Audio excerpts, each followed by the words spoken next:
Hello and welcome back to Let's Build Erebor. How's it going, chaps and chapettes? Now we're back in Let's Build, and if you want to see more of Erebor and me finish this place, don't forget to hit like, because the more likes you give to a video, the more I'm going to do that kind of series and that kind of video. But we're here back in Dale, and oh man, just looking at the flyby as we go through the city makes me realise and remember just how colossal this build is. But we're going to fly into the fortress now, into Erebor, and you can take a look at what we've done so far. We've got a bunch of walkways leading to the left, to the right, and straight forward. We've got a lot of lighting at the moment through the use of lava, but that's something we're going to cut out, hopefully, because lava looks a bit messy and plain, and it's just there at the moment to be a big light source to make it easier for us to build.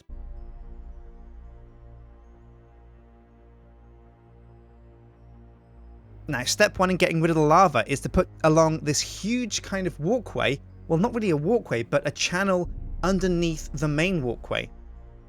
And this is basically going to be like a shallow V with a canal in the middle that you can see down into, and there's going to be a river of lava going underneath it as a form of lighting. But that's going to be pretty much the only lava we have on the floor. And I've used dark stone brick here to build that V, and I've cut out square sections here, put a cross in the middle, and then continue the square sections, and then filled those in with glass. Now what I also did was I put ice behind that to give it a misty glass effect, but that's something I'll come to regret later on, and you'll see what I mean later. But with that in place, I started to build these square kind of structures next to the platforms for the walkway. And this is basically going to just fill in the areas in between the pillars and the walkways, just to give the place a bit more, detail and just life. And then once I was happy with these square structures, I copy and pasted them to the other four corners.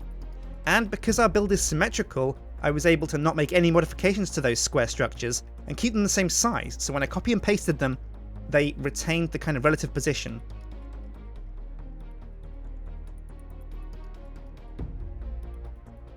Now, underneath the platform, I put down some dark stone brick kind of platforms, and I was going to put a canal of lava underneath here, as you can see me here, pasting that in. But the problem I had was the lava thawed all of the ice. The ice turned to water, dripped down, turned all my lava to obsidian, and it was a real mess to clean up. Even the cameraman himself caught fire at one point.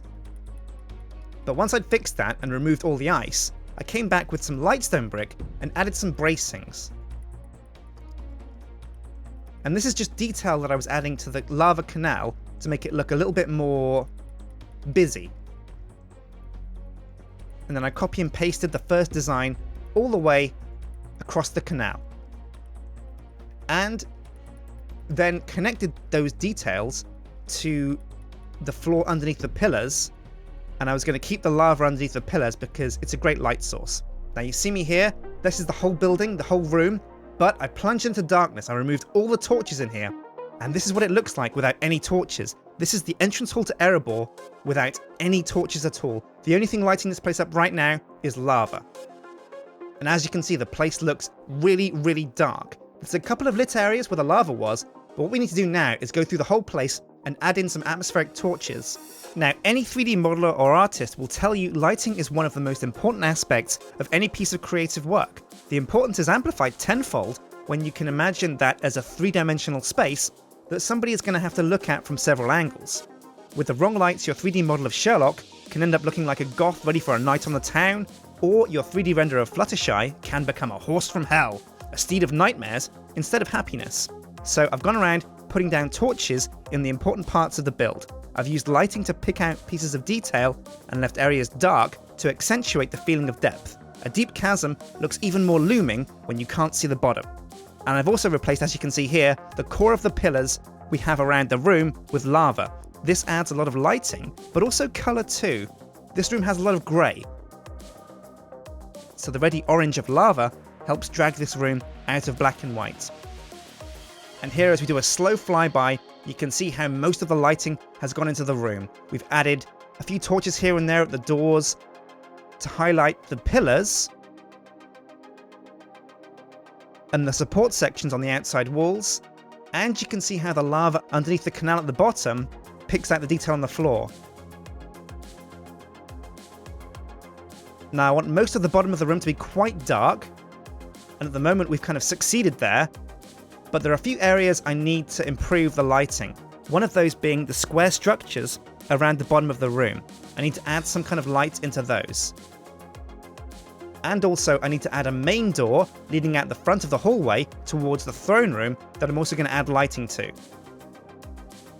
And those dwarf heads have to go at some point too.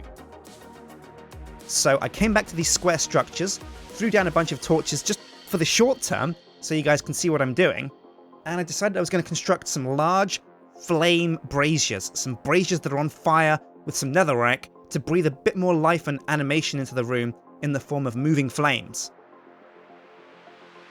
Now I toyed around a lot with quartz blocks and stone brick, trying to get the perfect look, but in the end the quartz just didn't seem right, it seemed out of place. So I went back to basics, stuck with stone brick, added some netherrack in the middle, set it on fire with some flint and tinder, and once I was happy with the brazier, I took out the torches to see how it looked and see how it lit up the area, and when I was happy with that, I copy and pasted it behind it. And now again, because all of these square structures are the same size and symmetrical, I was able to copy and paste these two large flame braziers onto the other square structures. You see me there copying it to the parallel square structure over the pillars, and then coming over to the other side of the room and pasting it there too.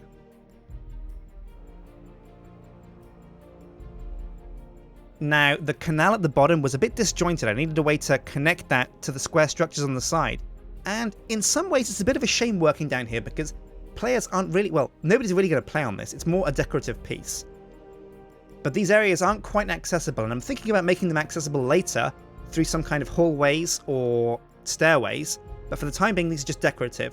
Now I linked up the main canal along the middle to the square structures at the side using lightstone brick, and then I came around to the back of the hallway and began construction of the main door towards the throne room. Now I wanted the road to fatten so that we could get a nice big door, and I wanted to use an M shape for the door. I'm not sure why, I just like the idea of an M-shaped door. But in a lot of ways, the M shape almost looks like a crown as well. Now I dug out a square behind the M shape and put some black wool there to create the illusion of depth, but that's just a placeholder because we will be coming through that black wool and create a room behind it that's going to be the throne room, but for the time being, black wool's a great placeholder that suggests depth.